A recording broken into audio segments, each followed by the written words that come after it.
Hi everyone, so welcome to a very warm, in my case, body scan meditation in the greenhouse. I just popped in to do this guided meditation thinking that I might pick a few tomatoes, but this sun this last couple of days, it's all kicked off and it's very warm. So if I start perspiring during this session, then please bear with me as we think about getting a straight back posture and that deep alerting breath in.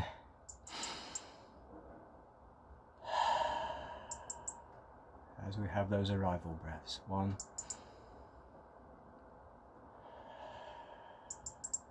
2, 3. As we arrive in this meditation, considering our posture, considering how our posture might link to the axioms of mindfulness that we've discussed in previous sessions, previous meditations, starting with intention. This intention to simply try and be with our body, with our emotions, with our thoughts, through our breath, as we remember to breathe, remembering that most, if not all, forms of mindfulness meditation have at their core a focus on the breath.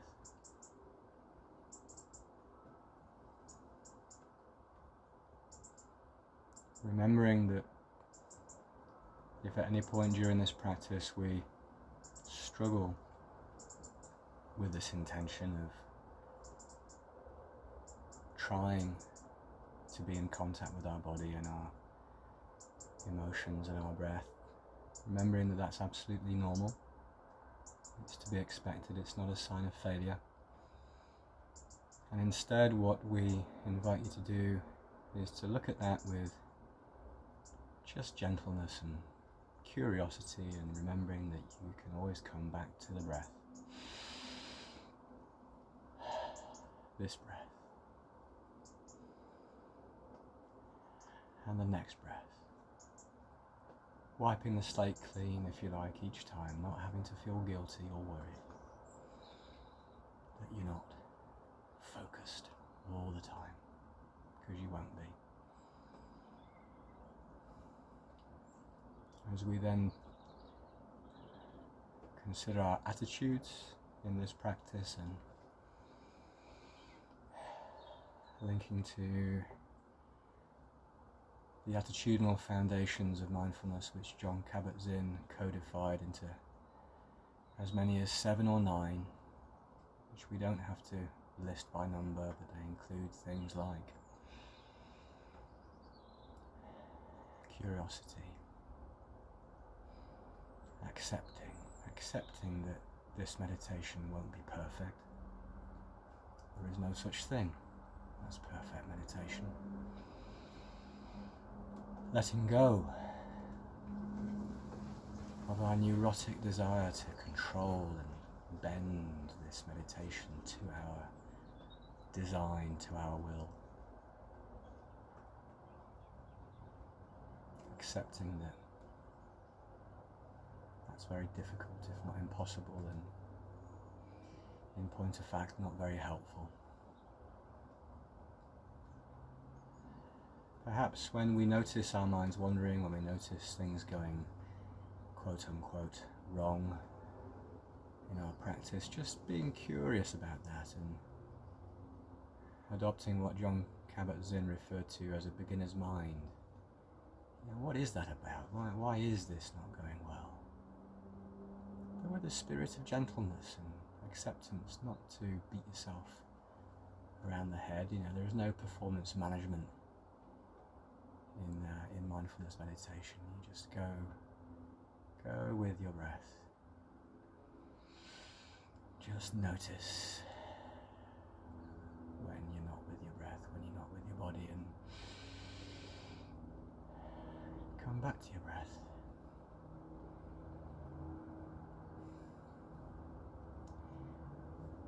But also you might find some of what I would call more muscular attitudes, which aren't attitudinal foundations as defined, but I find them quite helpful. I bring an attitude of self-confidence into my practice, drawing from all the empirical evidence in the Eastern tradition, all the academic, neuroscientific, psychological literature in the Western tradition, the randomized clinical trials that underpin, for example, the body scan meditation, which we are feeling our way into now, as clinically effective for the prevention of depression relapse. Having the self-confidence, having the trust. Trust is an attitudinal foundation, actually, but having the confidence, belief that this isn't self-indulgent, this isn't wishy-washy nonsense, this is rooted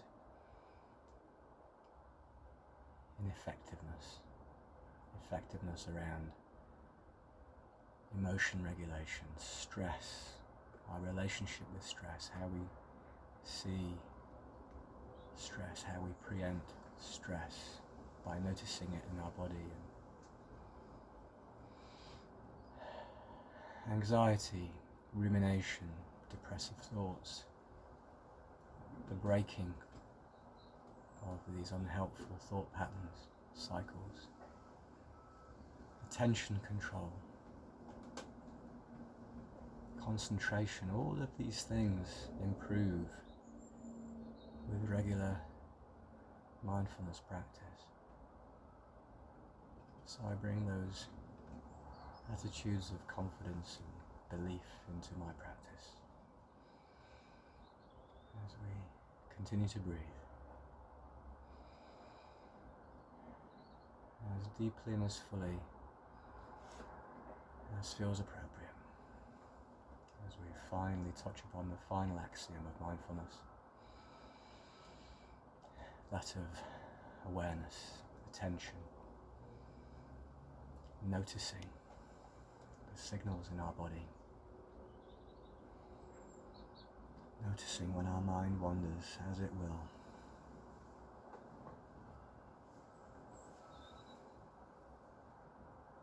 Recognizing that when we notice that our mind is wandering, then that is proof that we are practicing the skill of noticing.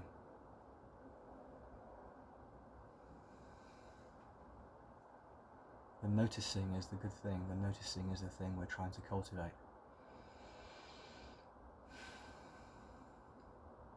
Really trying to connect with our bodies as well, really searching for these body signals that actually our body tends to send us all the time, but we don't tune into them, we ignore them, we glide over them in our doing mode, our intensity of doing mode. And practices like these just encourage us to reconnect with our bodies and the signals and information, messages that they're trying to tell us. Practicing our skills of noticing, practicing our breathing. As we now really try to tune in to our whole body, the sense of our whole body, from the top of our head, all the way down to our toes, just really turning towards, tuning in a sense of your whole body, the space it occupies, its weight, its volume, the way the skin wraps around it, the way our muscles and bones fill it, fill our skin up. Beginning to tune in to sensations and tingles and possibly pins and needles. Whatever sensations there might be, just tuning into them. Whilst giving ourselves permission as we continue to breathe. Not forgetting to breathe. But we're not trying to manufacture sensations, we're just trying to hold up that mirror of mindfulness that Larry Rosenberg describes so memorably, that mirror of mindfulness. What are we seeing? What are we feeling right now? Not trying to change it. Not worrying about what should be or what isn't, just focusing on what is. Focusing on that. As we focus our attention now in our chest, as we breathe into our chest and really focusing now in our breath, remembering step 2 of the 3-minute breathing space, how that short practice invites us to really tune in and inquire, examine, study the breath, each breath, where it's coming from, where it's going to, its journey in the body, where you feel it, what you feel, as well as where you feel it.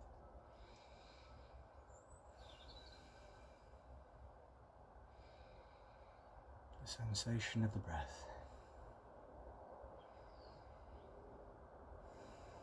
as we now drop down gradually through our broad body, drop down to the tips of our toes, and we'll start our body scan at the tips of our toes, the soles of our feet.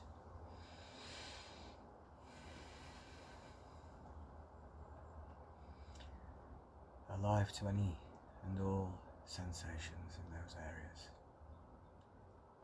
If you're sat or standing as I am, I'm standing today, I can really feel the contact with the floor. There is a real sense of pressure, but if you're lying down you might not feel a sense of pressure and force, you might be feeling something very different. But whatever it is,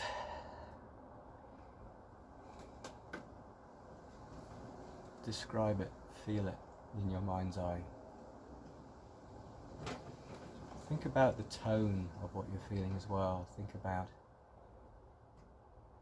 pleasant, unpleasant, neutral. How would you, in a very simple way, label the nature of what you're feeling as we think about the top of our feet, rising into our ankles, into our calves, our shins, recognizing this whole area of the lower leg below the knees. Just noticing the skin tone around your muscles, your calf muscles, around your shin bones. The feeling of skin and muscle and bone.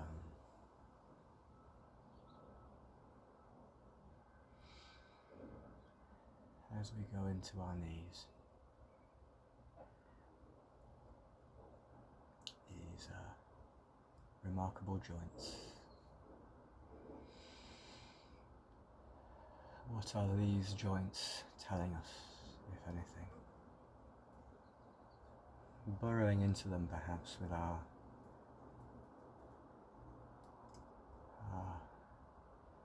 visual X-ray, our mind performing the function of a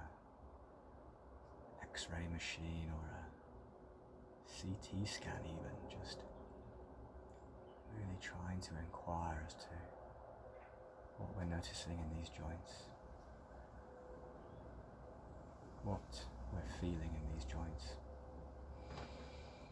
Remembering, of course, to breathe, and remembering at any point if we notice that you've tuned out of this guidance, you've gone off somewhere entirely different in your mind, just noticing that and giving yourself credit that you even noticed it, and giving yourself perhaps even more credit if you can come back to the breath.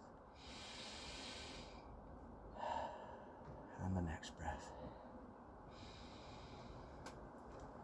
Wiping the slate clean with your breathing.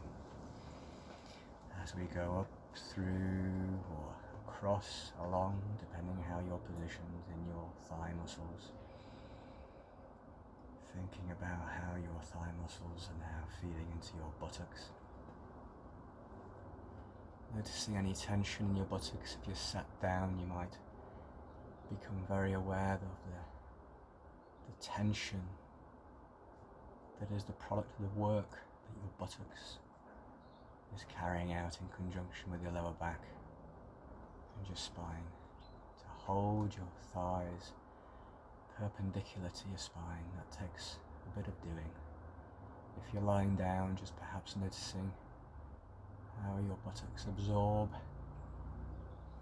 the gentle force of gravity. And if you're stood up like me, perhaps noticing how that force of gravity is stronger than if I was lying down. As we inquire into our pelvic area, our groin area, if we feel comfortable doing that, rising through our lower back into our spine.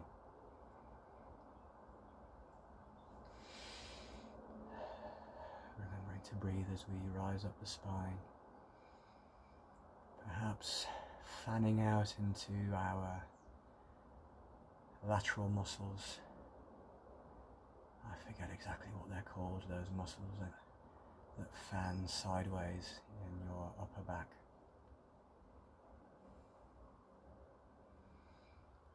And noticing how they relate and connect with your shoulder blades, and in turn your shoulder joints.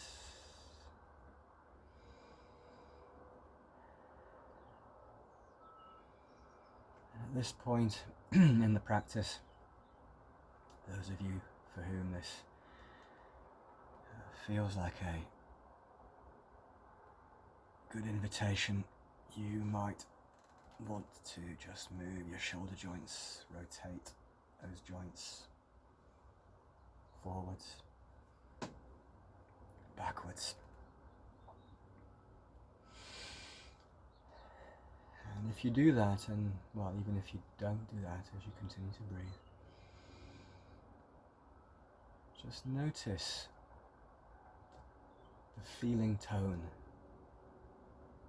around those muscles, those joints that you've just been exercising. And notice how even a gentle exercise excites the nerves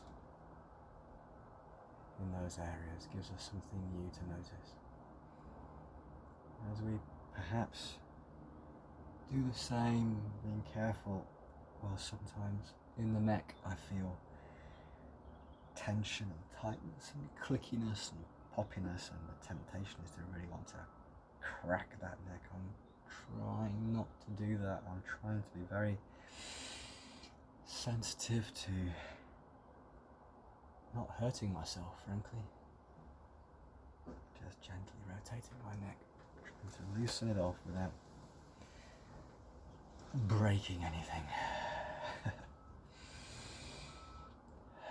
And again, just pausing if you wish to on what subtle feeling tone those movements have generated in your neck, as we perhaps now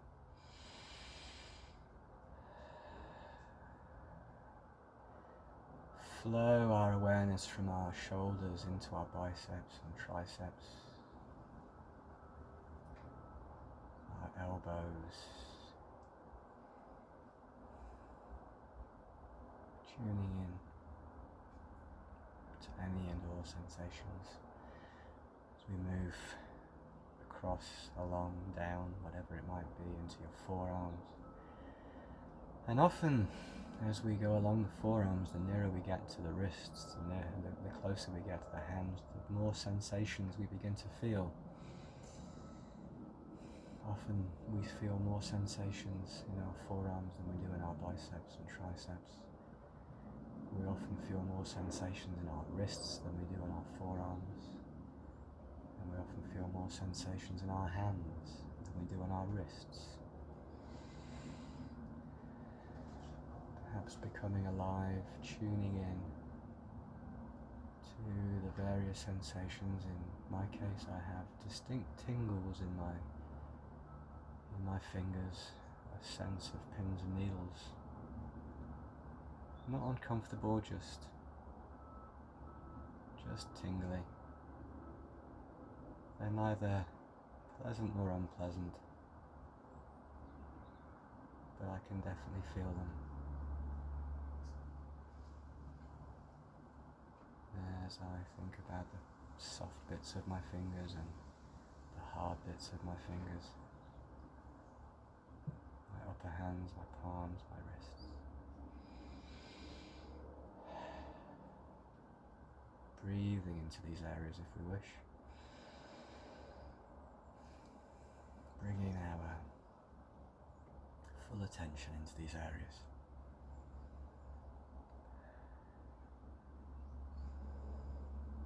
As we come up, back up through our forearms, into our elbows, biceps, triceps, into our shoulders, into our neck, and pausing again as we did at the beginning, towards the beginning of this practice, in our chest, perhaps just coming back to a period of breathing in our chest. Focused breathing.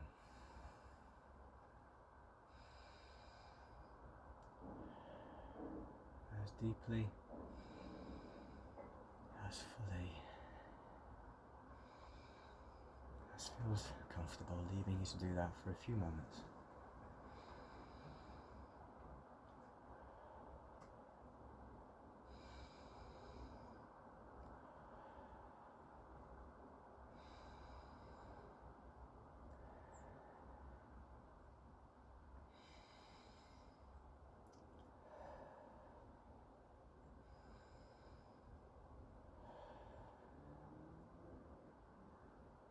Just noticing those sensations, noticing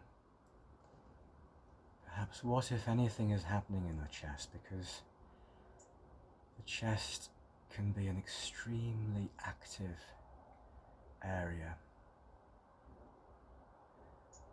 It can be a cauldron of sensations, it can be the forum for kind of a jungle drumming of our heart and our adrenal system.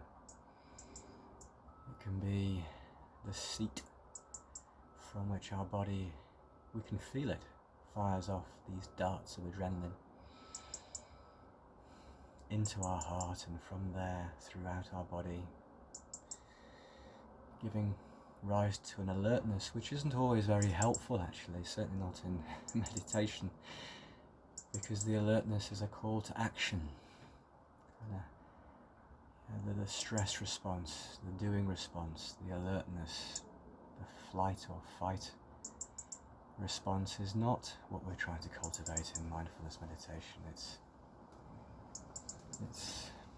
kind of the opposite of that. It's more this sense of being. Instead of being the gazelle that is running because she has seen the lion, it's the gazelle that sees the lion but notices that the lion has gone away. The lion is now far, far away. There is nothing actually to worry about right now, and the gazelle starts to graze again, and all she's thinking of is grazing in the way that all we're thinking about or trying to think about, coming back to our breath to help us to do it, is an awareness of our body through our breath. And if we feel that our emotions and our thoughts are dragging us into all sorts of areas, and if we feel this emanating from our chest, we notice this and we just try and give ourselves a break. We don't criticize, we don't panic, we don't worry, we don't say to ourselves that we're rubbish at meditation. We simply notice, congratulate ourselves for noticing, and we come back to the breath as we think about just a couple more breaths in our chest. As we inquire into our jaws, into our temples, this last remaining area of our body that we've not examined, which is our head. And if you wish to, you could just rub your jaw, perhaps working, feeling the tension that so often comes in, gravitates, wells up in our jaws becoming a tight reservoir of tension. And again, as we let go of those little movements with our fingers, noticing the sensations in our fingers, noticing the sensations in our cheeks, our cheekbones perhaps. Likewise into our temples, another common area in which we suck, gravitate, direct all sorts of tension, just gently massaging those temples if we wish to do that. And as we let go, again, just tuning into the tones that we perceive in our temples and our fingers. Just that difference of skin tone, perhaps, that we're feeling. As we think about the final sort of formal invitation in this body scan, which is to imagine, slightly disturbingly when we first do these body scans, imagining that we have a hole in the top of our heads, but visualizing that perhaps as a dolphin or a whale.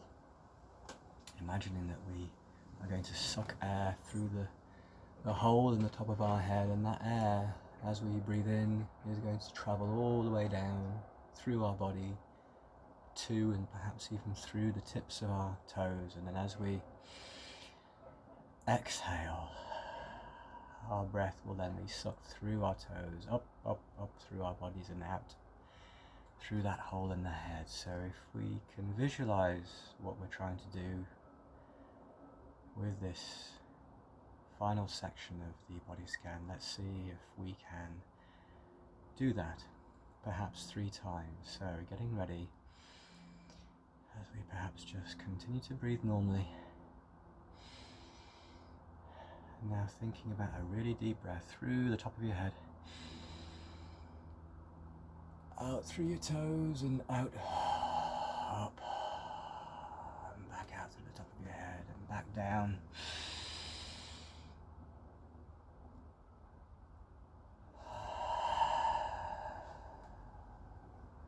Back down.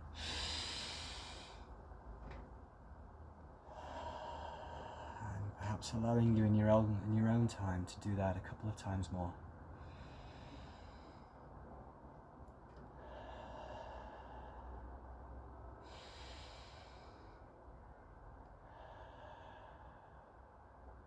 I invite you to imagine that the Buddhist bells are going to start to jingle, I should say. Bells jingle. So the first exit breath in, out, in, out, in, out, as we open our eyes and remember the final invitation, which is to resist the urge to just turn the off button and move on with the rest of your day. Instead, just opening your eyes, turning towards the space in which you're in, just becoming alive and sensitive to what you can see around you, and just continuing to breathe and just inviting yourself to carry this awareness of breath into your daily activities as best you can, whilst recognizing that you can't hold it. You will struggle to hold it for the rest of the day. Well done.